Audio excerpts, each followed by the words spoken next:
आबना Hormuz पर किसका कब्जा? ईरान ने अमेरिका की नाक के नीचे से अपने कई बहरी जहाज निकाल लिए और अमेरिका कुछ ना कर सका। ये सब होने के बाद अमेरिका ने अपने सेक्टर बहरिया को भी हटा दिया। शिकस्त किसकी हुई और फातेह कौन है? सारी सूरत के बारे में बात करते हैं अज़हर अली खान से। अज़हर भाई, अमेरिका ने नाकाबंदी करने के दावे किए हुए हैं, लेकिन उसकी नाक के नीचे से ईरान ने अपने कई बहरी जहाज़ निकाल लिए। वो बहरी जहाज़ निकलने के बाद अमेरिका ने अपने सेक्रेटरी बहरिया को हटा दिया। मुझे ये लगता है कि अमेरिका की मुकम्मल तौर पर शिकस्त हो चुकी है। अमेरिका की मुकम्मल तौर पर शिकस्त हो गई है। आबनाए हुर्मुज़ का कंट्रोल वो नहीं ले सका। ईरान की गिरफ्त अब भी आबनाए हुर्मुज़ पे बहुत मजबूत है और ये इतराफ़ शिकस्त जो है एक बहुत बड़े इस्तीफ़े की सूरत में सामने आया है, जिसको आप तीसरा बड़ा इस्तीफ़ा कह सकते हैं इस जंग के दौरान जो अमेरिका से आया है। जॉन फिलिन जो उनके सेक्रेटरी नेवी हैं, उनको निकाल दिया गया है, हटा दिया गया है, विद एन इमीडिएट इफेक्ट हटा दिया गया है।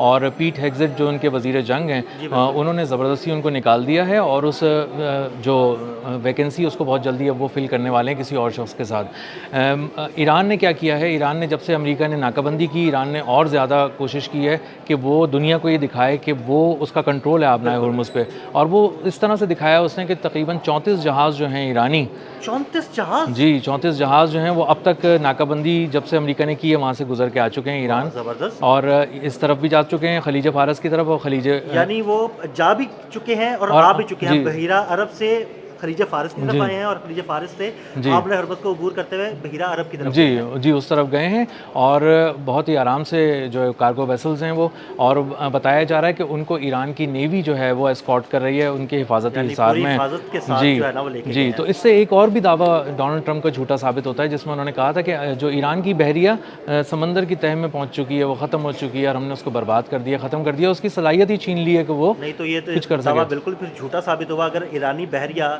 अपने तमाम जहाज़ों को सिक्योरिटी फ्राहम करके लेके भी जा रही है, लेके आ भी रही है और अमेरिका कुछ नहीं कर पा रहा, तो इसका मतलब है कि ईरानी बहरिया मुकम्मल तौर पर फंक्शनल है। जी ऐसा ही है और इसका एक सबूत भी है और नाम के साथ है। सिली सिटी एक उनका सुपर ऑयल टैंकर है। ईरान का सुपर ऑयल टैंकर वो होता है जिसमें 20 लाख बैरल तेल होता है, बहुत ज़्यादा तेल होता है, सबसे बड़ा खाम तेल, जी सबसे बड़ा होता है, ऑयल सुपर टैंकर टैंकर होता है वो। ईरान की तरफ आ रहा था, आबनाए हुर्मुज़ को क्रॉस करने वाला था कि वहाँ पे अमरीकी बहरिया ने उसको चैलेंज किया, उसको रेडियो पैगामात भी भेजे और उसको फिर खुले समंदरों में खुला चैलेंज किया कि यहाँ मत आना, हम तुम्हें उड़ा देंगे क्योंकि तुम अमेरिका की इजाज़त के बगैर आ रहे हो और ईरान की पोर्ट पे आ रहे हो। तो उसने उसको नज़रअंदाज करने के लिए वहाँ पर एक बहुत ज़ोरदार सायरन बजाए, हॉर्न जिसे कहते हैं जो अच्छा। समंदरों में जहाज़ बजाते हैं वो बजाए। जहाज़ों पे लगे होते हैं, बहुत जी बड़े-बड़े साइरन लगे जी होते जी हैं। वो उन्होंने उसको हॉर्न बजाए और उसको बाद में पता चला कि ईरान की नेवी जो है वो उसका स्कॉट करके ला रही थी और वो वार्निंग्स देता रह गया। ईरानी जो बहरिया वार्निंग्स देती रह गई, लेकिन उन्होंने नहीं सुना, नज़रअंदाज किया।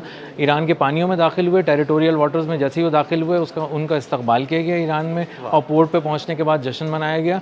और इस बात को साबित करने के लिए एक और बात भी है कि ईरान पे आबनाए हुर्मुज़ पे ईरान का कंट्रोल है कि एक और बहरी जहाज़ था वो ईरान की इजाज़त के बगैर इस कॉन्फिडेंस से आ रहा था आबनाए हुर्मुज़ की तरफ कि हमें अमेरिका ने कहा है कि आ जाओ तो हम बचा लेंगे, रोकेगा नहीं। हाँ ईरान तुम्हें नहीं रोक सकता, हम यहाँ खड़े में, तुम्हें कोई किसी से डरने की ज़रूरत नहीं है। लेकिन जब वो करीब आया है तो ईरान की जो पासदारान इनकलाब हैं उन्होंने उसको चैलेंज करना शुरू किया, रेडियो पैगामात भेजे। जब उसने नहीं सुना तो ईरान की जो फास्ट गन बोट्स हैं, जो तेज़ रफ्तार हैं, जो जिस पे ईरान को कि उनकी किस स्ट्रेटजी में शामिल है, वो बहुत तेज़ी से उसकी तरफ बढ़ी और उस पर इतनी शदीद फायरिंग की कि वो काफ़ी उसका बड़ा हिस्सा तबाह हो गया और नाकारा हो गया और वो वहीं पर रुक गया। यानी इसके बाद ये तय हो गया कि कोई भी ऐसा जहाज़ जो आबना हुर्मुज़ अबूर करना चाहता है, ईरान की इजाज़त के बगैर नहीं कर सकता। और ईरान ने इसके लिए पूरा एक मैकेनिज्म डिज़ाइन किया। ऐसा नहीं कि ये सब हवाई बातें हैं। ईरान ने बताया है कि आपको आबनाए हुर्मुज़ अगर पार करना है तो आपको हमसे रब्ता करना है, हम आपको एक कोड देंगे। उस कोड से पहले आपको बताना है किस मुल्क का जहाज़ है, कितने उस पर स्टाफ मेंबर्स हैं, किसकी मिल्कियत है वो, उस पर कौन सा कार्गो है, कितना बड़ा जहाज़ है, सारी तफसील देने के बाद हम आपको एक कोड देंगे। वो कोड आप ईरान की बहरिया के साथ शेयर करें। ये कोड जब मिलेगा जब आप पेमेंट भी कर चुके होंगे। यानी पेमेंट करने जरूरी है, पेमेंट करेंगे तो तभी गुजरने की इजाज़त मिलेगी। तो इसका मतलब है कि अज़हर भाई वहाँ पे तो मुकम्मल कब्जा फिर ईरान का ही हुआ। अमेरिका तो ऐसे ही मतलब अंधेरे में तीर चला रहा है। जी ऐसा ही है और पानी से पैसे बना रहा है ईरान और उसके जहाज़ गुजर रहे हैं, ईरान के भी आ रहे हैं और दूसरे जहाज़ों से वो ले रहे हैं। तकरीबन उन्होंने कहा था कि $20 लाख हम लेंगे एक वेसल से।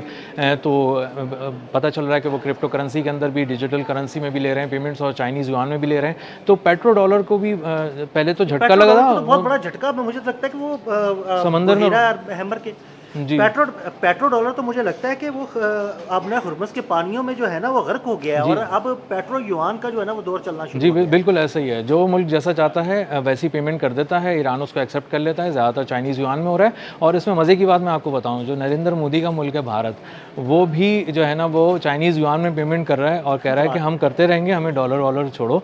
और इसके भी उन्होंने ये तो शवाहिद बड़े आए दावे इसको। करता था ईरान के साथ, बड़ी दोस्ती के दावे करता था। मुझे लगता है जब से ये इसराइल का दौरा इसने किया ना, ये दोस्ती वोस्ती खत्म हो गई है। अब इनको अपने जहाज़ गुजारने के लिए ईरान को पेमेंट करनी पड़ेगी। हाँ, ये कर रहे हैं पेमेंट। और उन्होंने कहा है कि सबसे पहले जब उन्हें अंदाज़ा हो गया कि हम दोस्त ममालिक में पूरी तरह से फॉल नहीं कर रहे ईरान के, तो उन्होंने सबसे पहले जाके कहा कि हमें ना कुछ ऑयल वगैरह अगर तुम दे सकते हो तो गुजार के दे दो प्लीज़, हमारे जहाज़ मत रोको, हमारा तो बहुत ही बुरा हाल है। क्योंकि आपको पता है इंडिया में एलपीजी का भी बहुत बहरान है और पेट्रोल का भी बहुत बहरान है। तो उनका एक जहाज़ वहाँ से गुजरा, उन्होंने 50 लाख बैरल तेल लिया है अभी उससे, ईरान से ख़रीदा है। और उसकी सारी पेमेंट भी जो है ना वो डॉलर्स में नहीं युआन की में है। की है। हाँ, और युआन में की है। तो उसके बाद अब अच्छा, ये नहीं उन्होंने वो जो ऑयल खरीदा उसकी पेमेंट भी की, फिर जहाज़ गुजारने के भी पैसे उन्हें देने पड़े। जी, दोनों तरफ से उनको मार पड़ रही है और उसके बावजूद इज़्ज़त नहीं कमा पा रहा ना भारत। क्योंकि उसने वहाँ पे किया ये था, उसने बहुत ही शदीद किस्म की गद्दारी की है ईरान के साथ। उन्होंने ईरान चाबहार पे उसके तैनात जो लोग थे ना, जो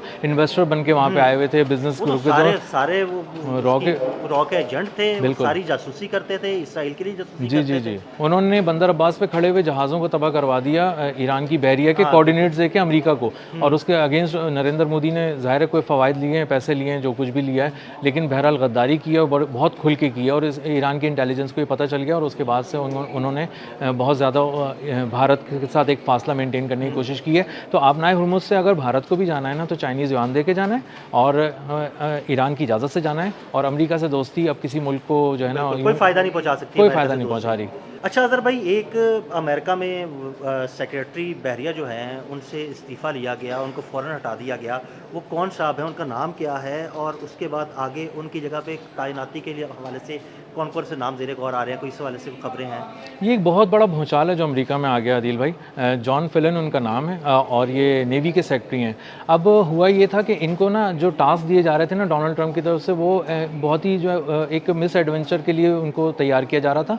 और वो जब जाके ये बात बहरिया के लोगों से करते थे, फौजियों से जिन्होंने अपनी ज़िंदगी पानी में गुजार दी, लड़ते हुए गुजार दी और कॉम्बैट सिचुएशंस में गुजार दी, वो कहते थे तुम कहाँ की बातें करते हो, आके कौन मतलब किस तरह के प्लान्स पेश करते हो। वो कोई ना तजुर्बाकार आदमी है मुझे लगता है। वो सिर्फ एक फंड रेजर थे बेसिकली। सबसे बड़ा उन्होंने फंड भी कंट्रीब्यूट किया था डोनाल्ड ट्रंप की इलेक्शन कैंपेन के लिए। और यही फंड दे दिया तो इसे कुछ कोई ना कोई ओहदा दे दो। बस यही उनकी अहलियत थी। मजमूई तौर पे उन्होंने कोई फ़ौजियों के साथ पहले कभी काम नहीं किया है। और वो ये कह रहे थे फ़ौज को बार बार कि डोनाल्ड ट्रंप ये चाहते हैं कि तुम ज़रा आबनाए हुर्मुज़ से थोड़ा और करीब, थोड़ा और करीब, थोड़ा और करीब हो जाओ और वहाँ पे ईरान के साथ लड़ो और उसका कंट्रोल ले लो। तो उन्होंने कहा ये मतलब ये ठंडे कमरे में बैठ के कहने में आसान लगता बहुत है, लेकिन आसान है। मैदान जंग में ये आसान नहीं है। मैदान जंग में आसान नहीं है। आप पानियों के अंदर आप पहुँचें तो सही, आपको अंदाज़ा होगा कि आबनाए हुर्मुज़ से तो बहुत दूर है, खलीज फ़ारस में ही आप दाखिल नहीं हो पा रहे और वहाँ पे इतना कुछ बिछा हुआ है और हम अरबों डॉलर के असासे ऐसी तो नहीं समंदरों में गर्क कर सकते, हमारे ऊपर भी कुछ जिम्मेदारियाँ हैं। तो आप जो बात किया करें वो नाप तोल के किया करें। जो भी डोनाल्ड ट्रंप कहते हैं आप आके उसी तरह बयान कर देते हैं, तो इस तरह नहीं होता।